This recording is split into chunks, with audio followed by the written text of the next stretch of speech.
this holy season of Easter, and it's hard to believe it's just a couple short weeks away.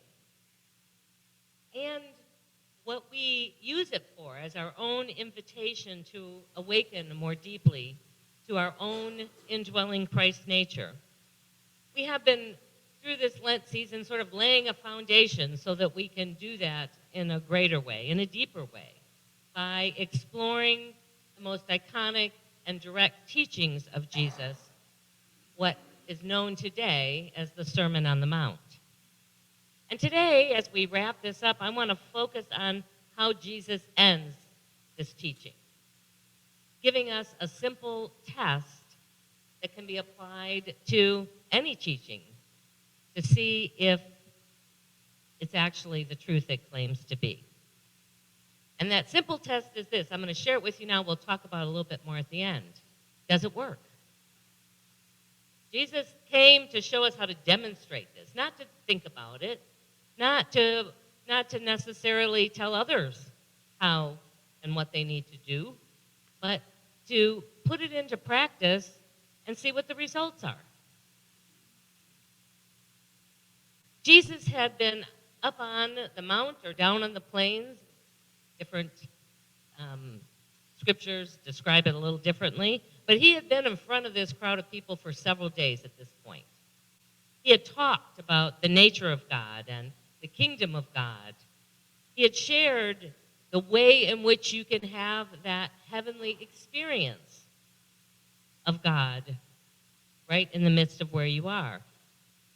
He reminded us of the right attitudes in which get us even closer. Forgiveness, compassion, non-judgment, the very core of everything that he taught. I'm sure for many of them who were sitting there all of those days, their minds were probably swimming. I imagine it might have felt like it did for me the first time I went to Unity Village for 2 weeks and took classes. I was relatively new to Unity. I was in class from 8 a.m. to 5:30 p.m., had so much information just being downloaded.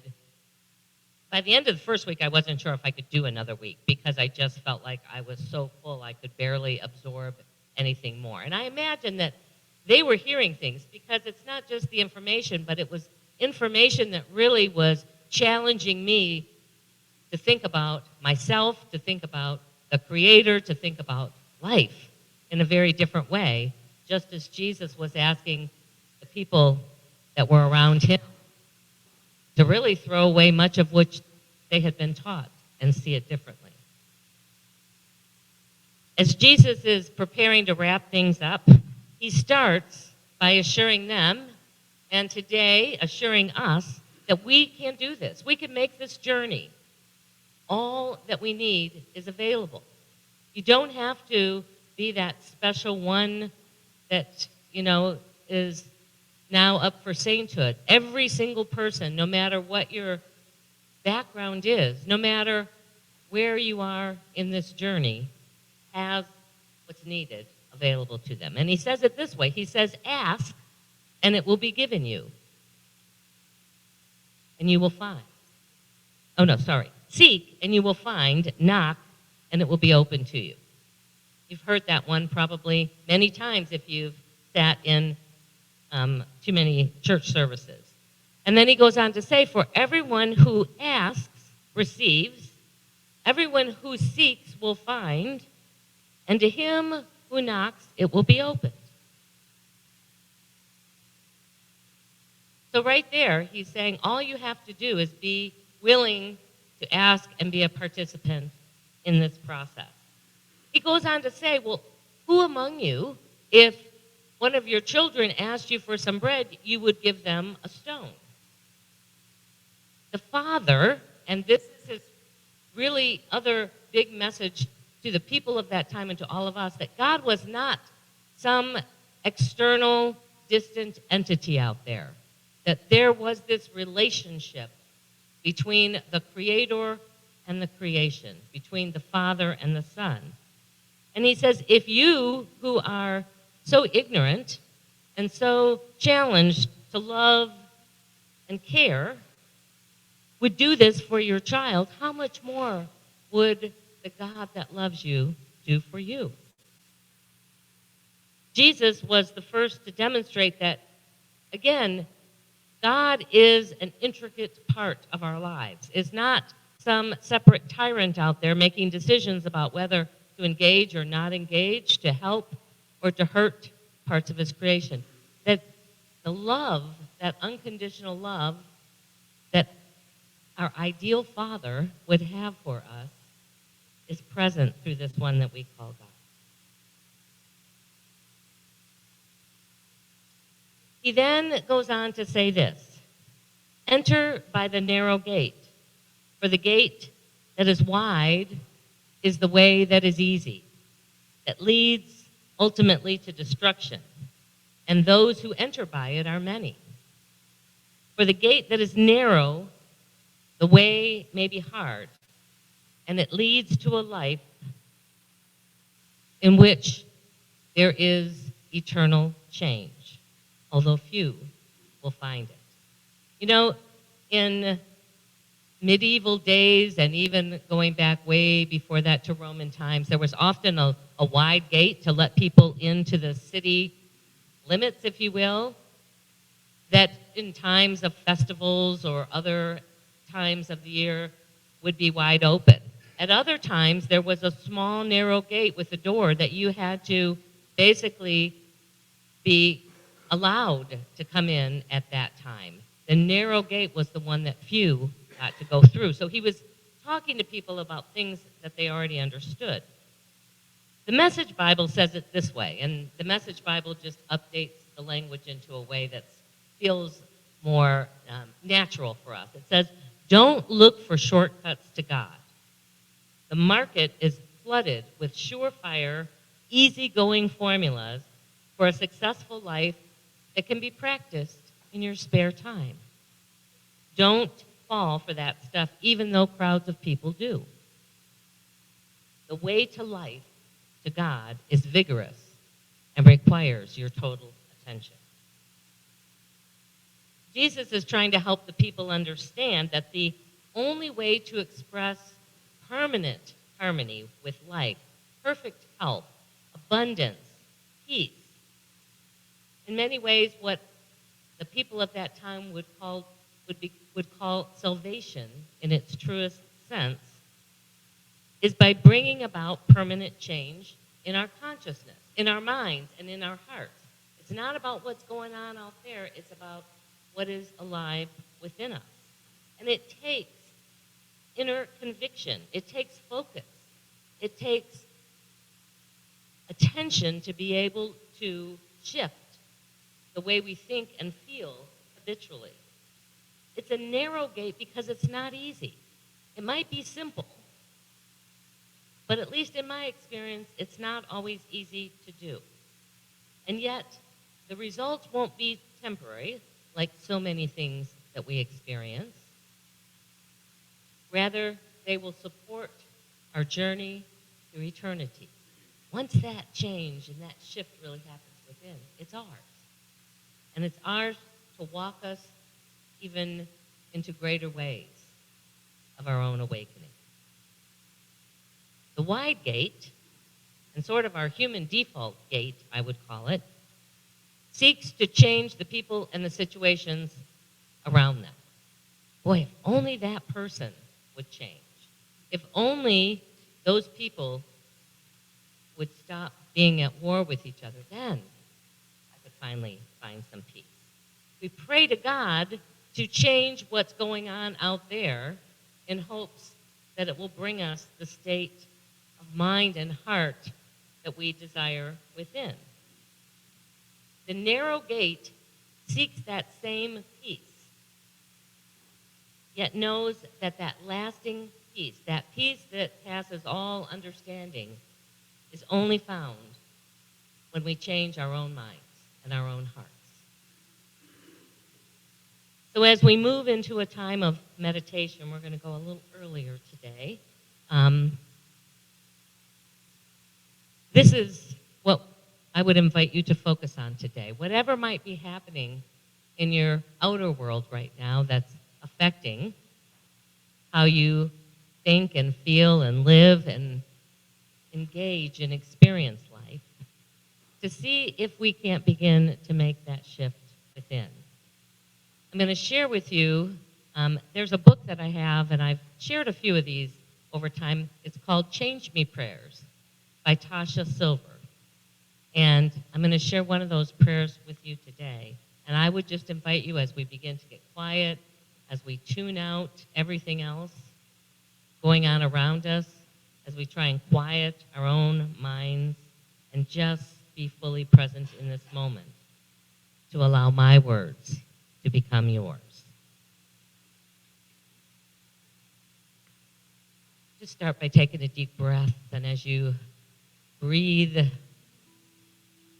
very essence of light and love that is in every breath that we take deep into your being, let go as you breathe out of anything that's unlike that.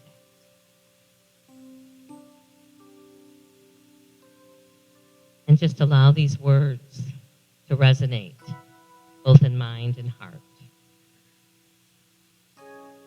Divine Beloved, please free me from the noose of my fear.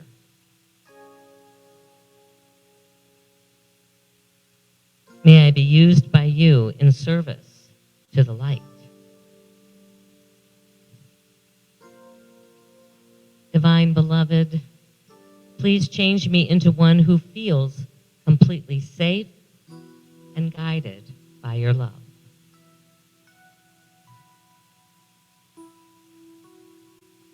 Take over my body and mind so that you show me the way in every moment. Guide me to the right actions at the right time. And let me hold a light so strong that I am protected by any fear or negativity outside of me.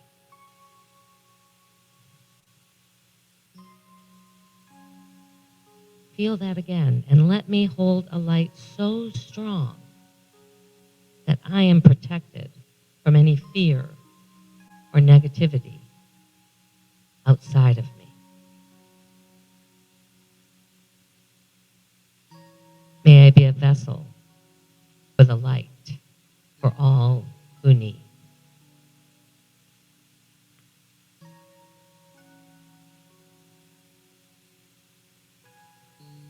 And if in this moment there is a situation or a person in which there is worry or fear or upset or anger around,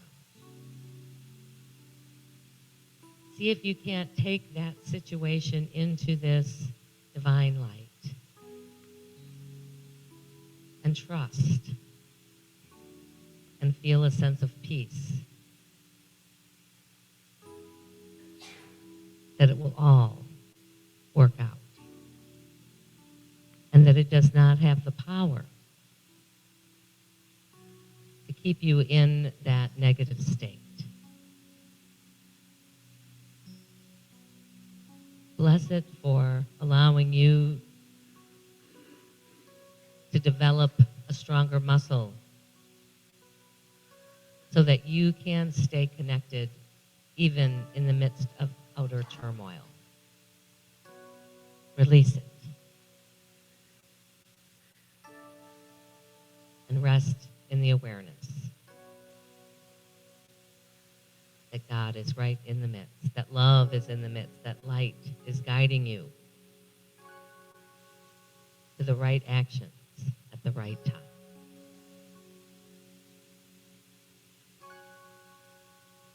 Take another deep breath in, aware once again of the chair supporting you, of your body,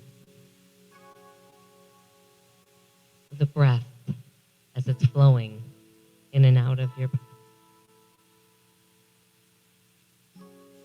And whenever you're ready, you can open your eyes knowing that the light continues to burn brightly within.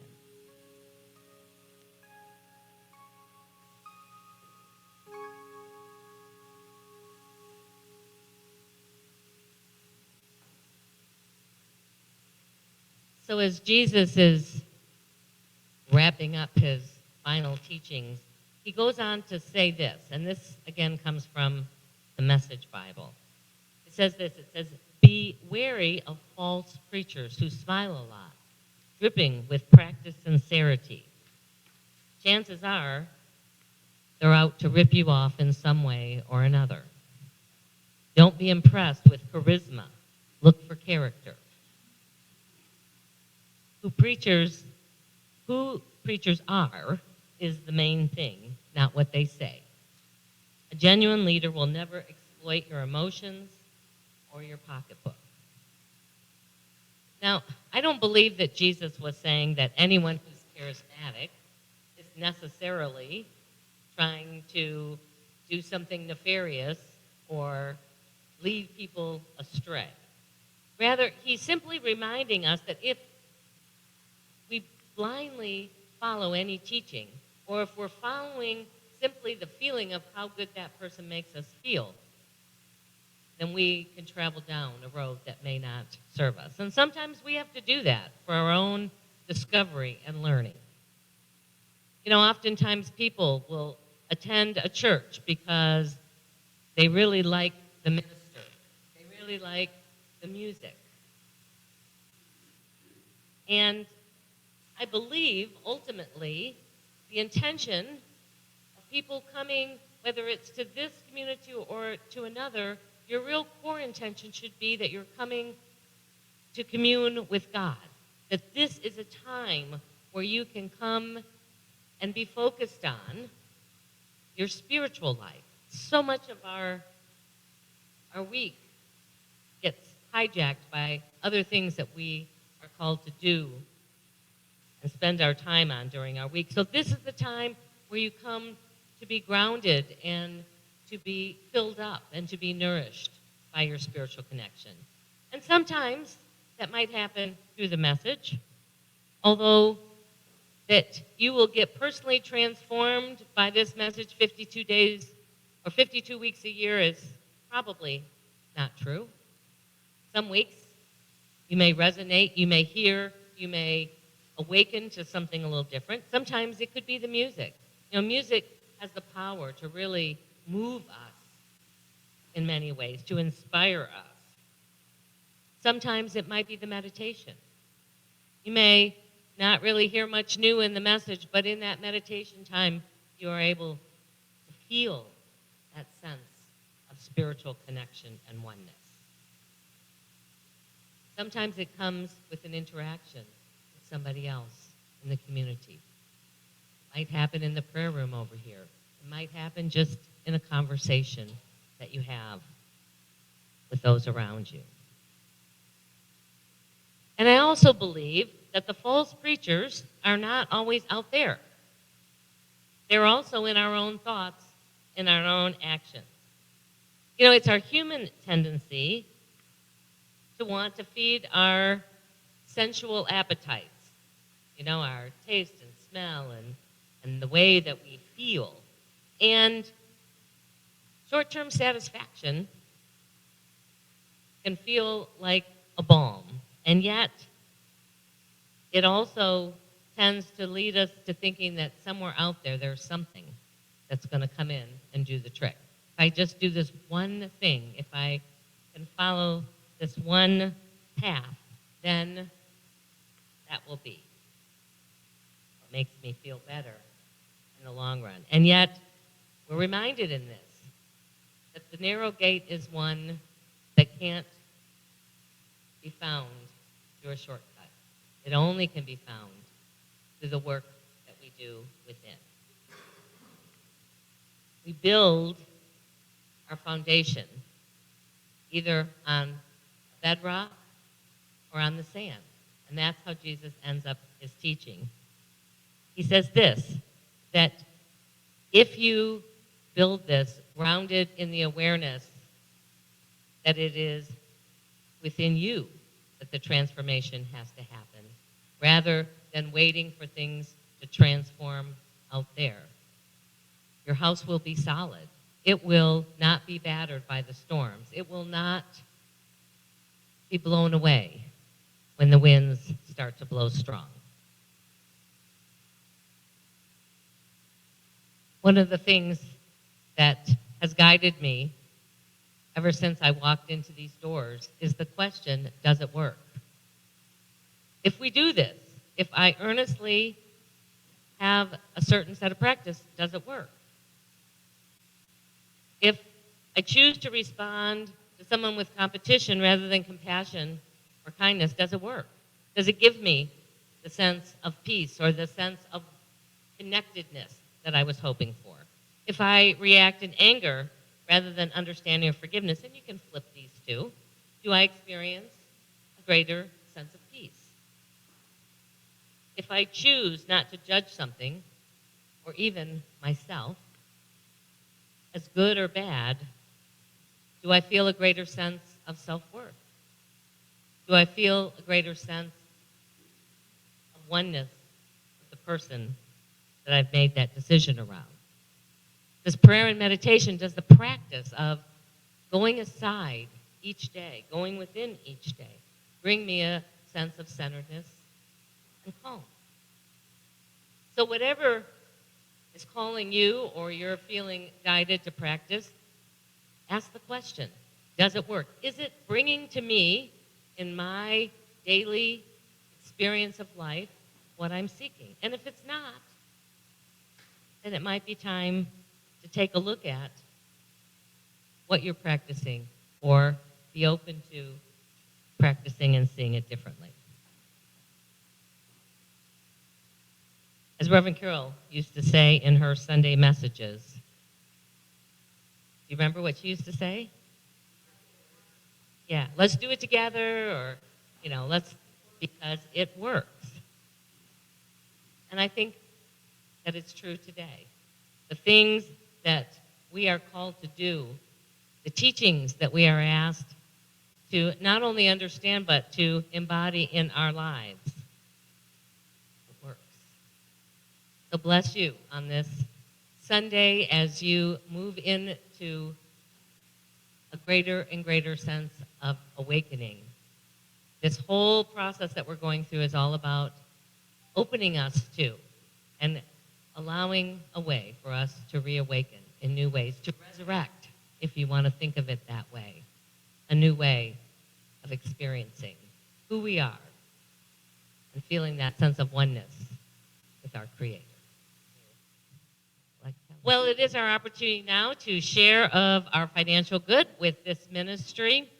You know, when the board met back in December and we were setting our budget for this year, it was clear that without the Montessori stream of income into the community, that we were going to be experiencing a shortfall. And so we set our intention at that meeting to really become focused on how we can meet that. You know, we were very grateful that the community and those who were here were generously continuing to give. And in fact, we were over budget for what we were expecting for our community giving. And so we knew we had to expand our imagination and willingness to look at other ideas in order for our stream of income to be in balance. We couldn't just keep asking you. We did look at several fundraisers, and we're starting to experience some of those smaller ones that we could do within the community to help shore that up. The chili cook-off that we did, the 40 days of Lent. We're about to get started with our planning for a birthday banquet this fall, and then we've also committed to do a Body, Mind, Spirit Fest next spring. We just couldn't do both in the same year as a way to invite the greater community to come in. And we did these for many years when I was in Roanoke, and it was a great stream of income for the church, as well as a raising awareness of who we are. So we set this intention without really knowing what would happen.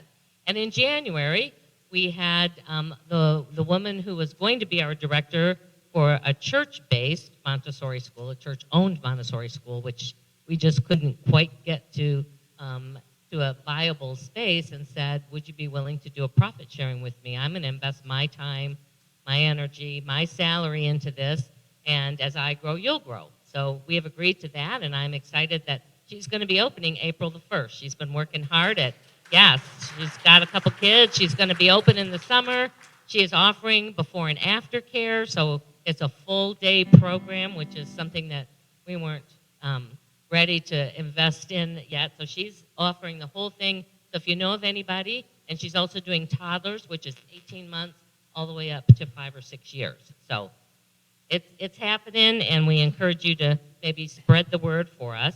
So that will eventually grow into a really good stream of income, I know.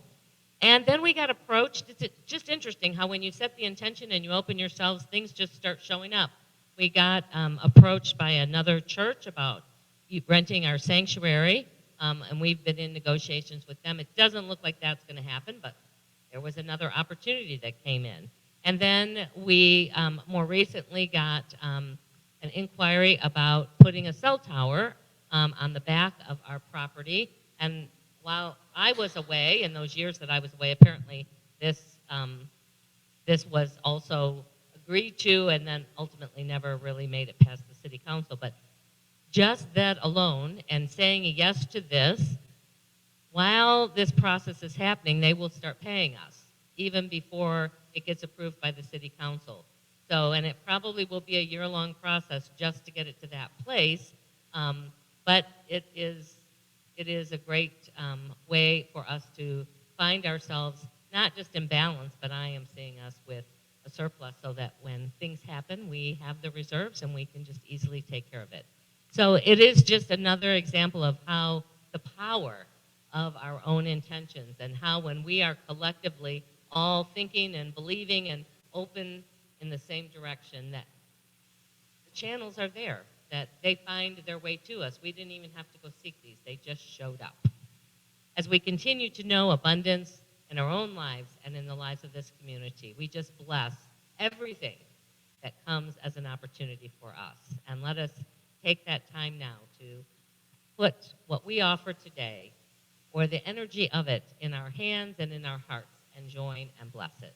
Together, divine love through me blesses and multiplies all that I have, all that I give, and all that I receive. Thank you, Father, Mother God. Together.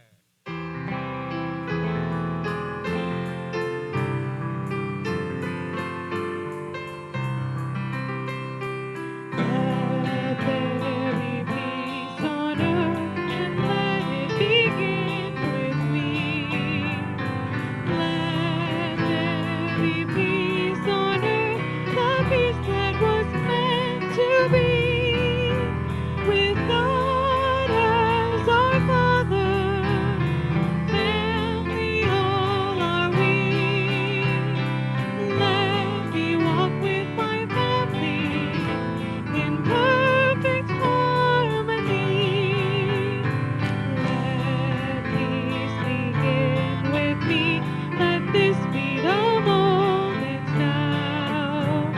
With every step I take, let this be my joyous vow. To take each moment and live each moment in peace eternally. Let there be peace on earth, and let it begin with me. And as we go into this week, knowing that as we ask, we will receive. As we seek, we will find. And as we knock, the door will be opened. And we go knowing our prayer for protection. Together, the light of God surrounds us. I am the light of God. The love of God enfolds us. I am the love of God. The power of God protects us. I am the power of God. The presence of God watches over us. I am the presence of God. Wherever we are, God is, and all is well. Have a beautiful week.